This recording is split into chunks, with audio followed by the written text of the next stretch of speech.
Okay, so sub-axial, so continuing from where Mike left off, which is at C2, we'll talk about sort of C3 on down. A little less interesting from a cognitive standpoint because it's not as complex as what we talk about in the upper cervical spine, but there's probably some key principles to talk through.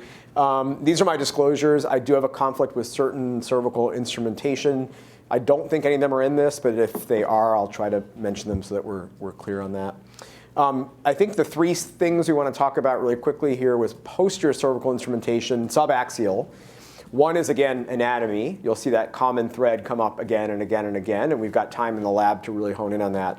Two is to just make sure we cover fixation options. I'm sure many of you have seen posterior cervical fixation. You may have seen it to different degrees, but you've probably also seen different techniques for how instrumentation is positioned, and so we go over that real quick and then talk about safety, complications, and maybe some new advances or some new options that might come out to help us make this a little safer. So we're going to pivot down to the subaxial spine. We're going to stick posteriorly.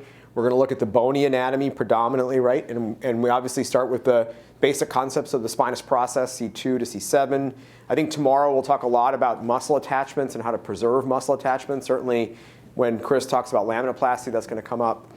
But for the purposes of instrumentation, I think the critical bony structure that I think we need to understand, really clear cut, and you need to have visualization on, is this junction between the lamina and the lateral mass, right? That lateral mass laminar junction, which you can generally see, and you can actually, I think, better feel than see in the OR or in the lab, is really critical to understanding lateral mass fixation and also even pedicle screw fixation. So let's just hone in on that really quickly. Make sure you have a concept of what the axial vertebrae may look like, subaxial vertebrae, and then we'll box in even more into that lamina lateral mass junction. And as I mentioned, you can usually see it as you're dissecting out, but if you can't quite see it for one reason or another, maybe there's large osteophytes, right, large spondylolic ridges posteriorly there, you should generally be able to feel it. So if you run your finger along the lamina, and you'll feel that transition from lamina to lateral mass. So you want to have that concept in your mind, lamina, lateral mass, and then that junctional line. And the way the visual that I think helps describe it is I think of it almost like a valley between the lamina and the lateral mass. So really find that junction, make sure you fully appreciate exactly where it is. Because once you've done that, the rest of it is actually relatively straightforward and, really importantly, is reproducible. Okay? So if we look at lateral mass fixation and we talk about that lateral mass laminar junction, that ends up being the medial component of your lateral mass.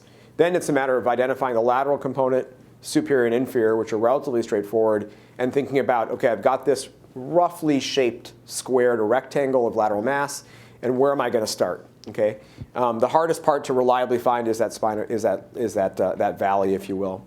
Lots of different techniques for how to place a lateral mass screw. Lots of different angles of attack, right, that you can think about. The things to focus in on are not so much memorizing or learning every single technique, but it's really understanding what are you accomplishing by aiming your screw in certain directions. So we aim lateral to avoid the vertebral artery, right? Pretty consistently, you'll see that across all the techniques. The less you aim lateral, the more it's maybe a more traditional Roy-Camille technique, the more you're putting the vertebral artery potentially at risk.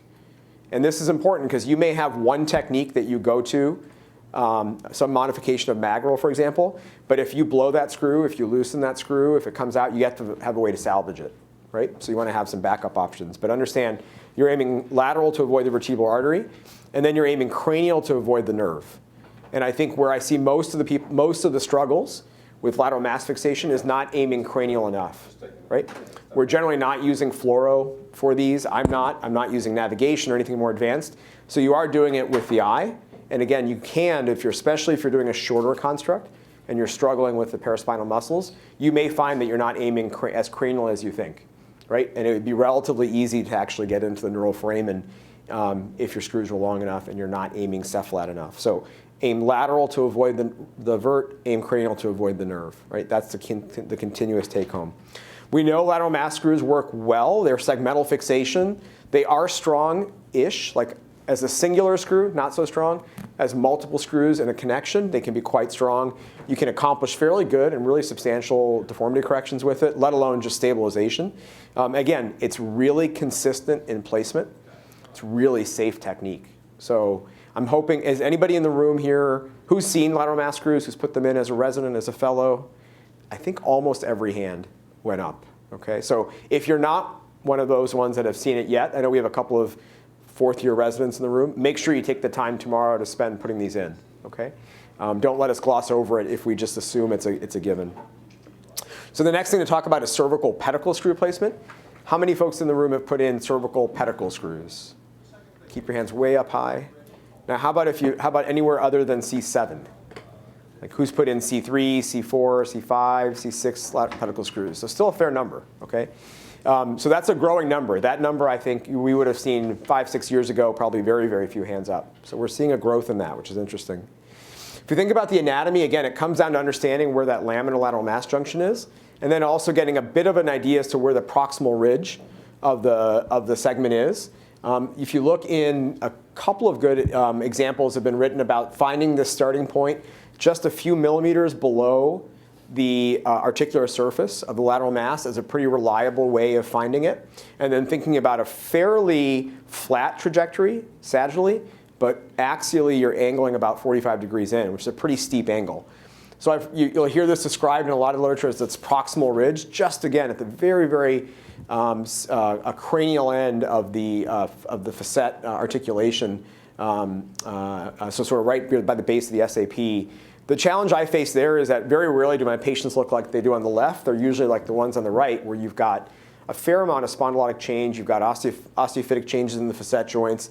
You actually may have autofusions in some segments. You may have facet erosion asymmetrically. So you really have to, if you're going to consider subaxial pedicle screws, really, really fully understand what that dorsal anatomy looks like, in addition to understanding the vertebral artery anatomy. I won't hash on that too much because you're going to hear that again and again and again during this course.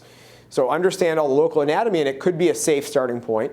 The times when I've done subaxial screws, I'm always using quite a bit of fluoro, actually, just because I'm not as comfortable with it. So when I do want to use it, I'm using more fluoroscopy than I would, let's say, with a standard lateral mass screw. That technique, there's a couple different techniques. I've seen some descriptions about using a burr as a funnel. We do that sometimes in, like, I know we do that a lot in pediatric scoliosis work, where we'll funnel our way into a pedicle. I do worry that you lose some of the bone fixation by funneling technique, but that funneling technique's been described. Others have described just a stand-up drill. But again, the thing I'd point out is it's a very lateral to medial trajectory. And if you think about the posterior cervical exposure, you're fighting those paraspinal muscles quite a bit, some patients more than others. And it's a real challenge. I found it to be really, really challenging to get a really steep lateral to medial trajectory through a standard midline incision. And again, unless you're talking about a really large midline incision.